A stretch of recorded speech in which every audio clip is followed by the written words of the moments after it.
Hello दोस्तों, मैं अरुण पाल e-way academy में आपका स्वागत करता हूं। जैसा कि हम लोग मुग़ल सल्तनत से संबंधित टॉप 20 एमसीक्यू डेली सॉल्व करते हैं, जो कि परीक्षा और व्यू से बेहद ही इम्पोर्टेंट है। तो उसी क्रम को आगे देखते हुए हम लोग ईवे एकेडमी के डीएनए टेस्ट में आज के हिस्ट्री का क्वेश्चन देखते हैं। दोस्तों, आज मैंने आप लोग के लिए एक मोटिवेशन कोट लाया है, जो कुछ इस तरीके से है। आप अपने हौसले बुलंद कर तेरे बहुत करीब है। बस आगे बढ़ता जा, ये मंजिल ही तेरी नसीब है, ये मंजिल ही तेरी नसीब है। दोस्तों, अपने हौसले बुलंद करो और बहुत ही करीब का मतलब आपकी मंजिल ही आपकी किस्मत है।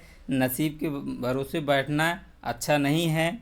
आप अच्छे से सब लोग पढ़ाई करिए और इसके बाद कुछ अच्छा होगा तो ही अच्छा रहेगा।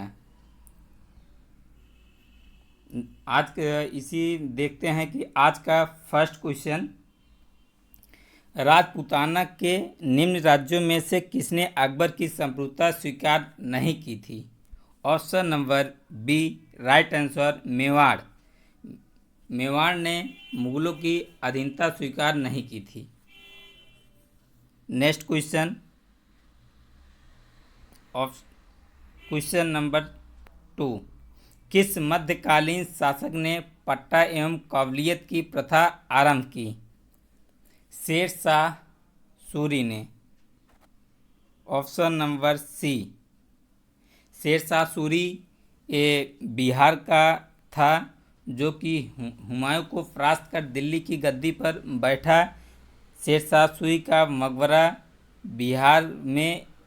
बिहार के सासाराम में बना है। नेक्स्ट क्वेश्चन,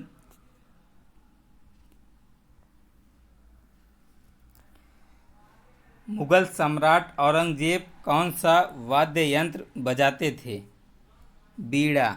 ऑप्शन नंबर सी, मुगल सम्राट औरंगजेब एक प्रतापी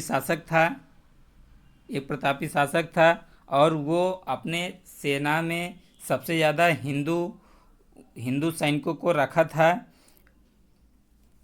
वो एक वीणा वादक था। नेक्स्ट क्वेश्चन, जहांगीर को कहाँ दफनाया गया? जहांगीर को लाहौर में दफनाया गया। Option number C, Lahore. Next question, London में ब्रिटिश ईस्ट इंडिया कंपनी के गठन के समय भारत का निम्नलिखित में से कौन बादशाह था? अकबर। ऑप्शन नंबर ए।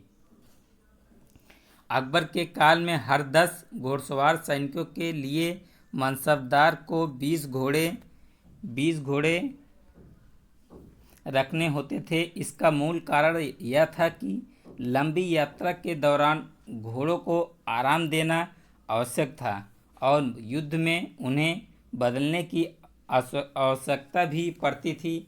इस प्रकार कथन और कार्य दोनों देखा जाए, अकबर के शासनकाल में भू राजस्व वसूली के लिए भी जब्ती प्रणाली का प्रचलन हुआ। नेक्स्ट क्वेश्चन,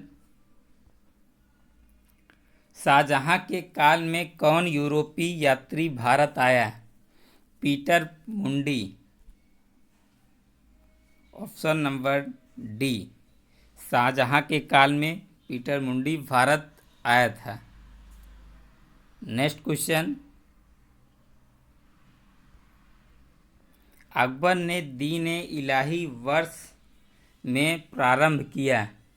1582 में अकबर ने 1582 ऑप्शन नंबर डी में प्रारंभ किया।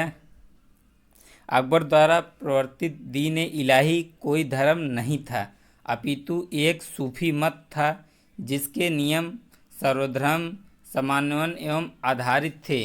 जहांगीर के समकालीन मोहन सिंह फानी ने अपनी रचना दविस्तान ए मजाहिब में पहली बार दीन इलाही का एक स्वतंत्र धर्म के रूप में उल्लेख किया था? इबादत खाने का निर्माण अकबर करवाया था। नेक्स्ट क्वेश्चन, इनमें से कौन अकबर के दरबार में चित्रकार नहीं था? Kalyan Das, option number C right answer. Next question, Babar ने सर्वप्रथम बादशाह की पदवी धारण की थी काबुल में। राइट आंसर काबुल में। बादशाह ने बादशाह या फिर पातशाह की पदवी काबुल में धारण की थी। बाबर मुगल वंश का भारत में मुगल वंश का संस्थापक था। 1526 ईस्वी में पानीपत के प्रथम युद्ध में बाबर ने तोप का इस्तेमाल किया और उसी युद्ध के बाद बाबर ने भारत में अपनी सत्ता मुगल वंश की स्थापना की। नेक्स्ट क्वेश्चन, निम्नलिखित में कौन नूरजहां के गुट का सदस्य नहीं था?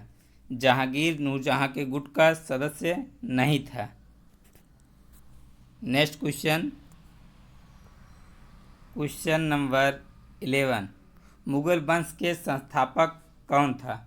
मुगल वंश का संस्थापक बाबर था,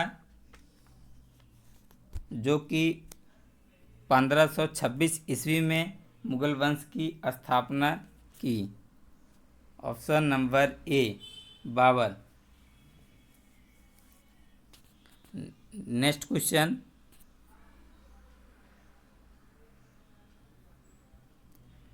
दोस्तों मुगल साम्राज्य के अंतर्गत सामाजिक सांस्कृतिक गतिविधियों के विकास के साथ साथ शिक्षा संबंधित विषयों पर भी ध्यान दिया गया। शिक्षा संबंधित महत्वपूर्ण सुधार मुगल शासक अकबर द्वारा किया गया। अकबर के शासनकाल में शिक्षा के कुछ महत्वपूर्ण केंद्र अजमेर, दिल्ली, सियालकोट, मुल्तान, इलाहाबाद, मुर्शिदाबाद आदि थे। Next question,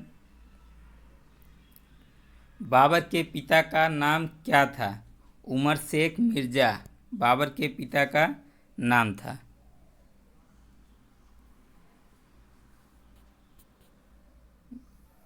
next question,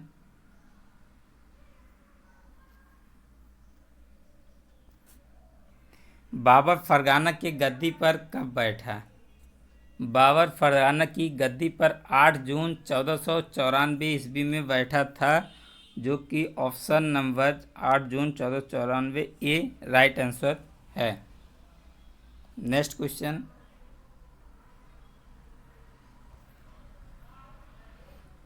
Babar के कितने पुत्र थे? बाबर के 4 पुत्र थे। नेक्स्ट क्वेश्चन, बाबर के पुत्रों के नाम क्या क्या था? बाबर के 4 पुत्र थे। बाबर के पुत्रों का नाम हुमायूं, कामरान, अस्करी, हिंदाल। चारों ऑप्शन सही है। हुमायूं बाबर का बड़ा पुत्र था, बाबर के बाद जो गद्दी पे बैठा। मुगल सल्तनत का क्रम कुछ इस प्रकार है: Babur, Humayun, Akbar, Jahangir, Shahjahan, Aurangzeb. Next question, question number 19, Babur ने भारत पर कितनी बार आक्रमण किया?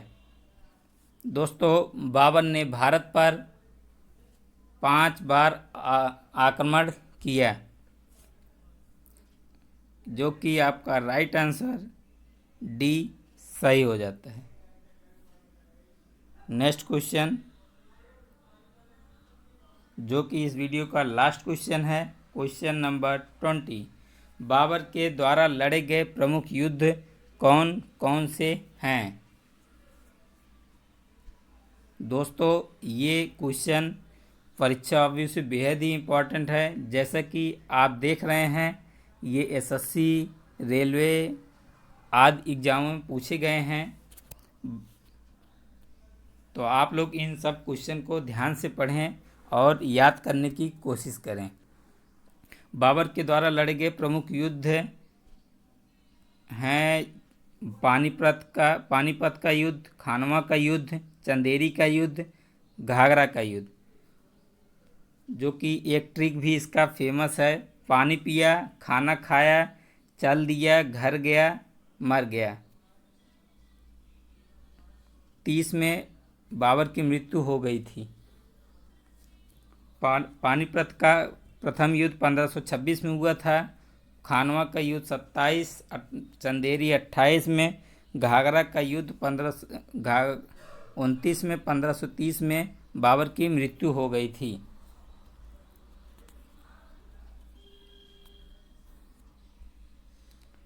दोस्तों, आपको ये सेशन पसंद आया होगा। कमेंट बॉक्स में कमेंट करके आप लोग ये बताइए, और प्लस इस वीडियो को लाइक करिए, शेयर करिए, दोस्तों को जोड़िए, इस चैनल को सब्सक्राइब करिए। ईवे एकेडमी की तरफ से आपका धन्यवाद। Thank you for watching.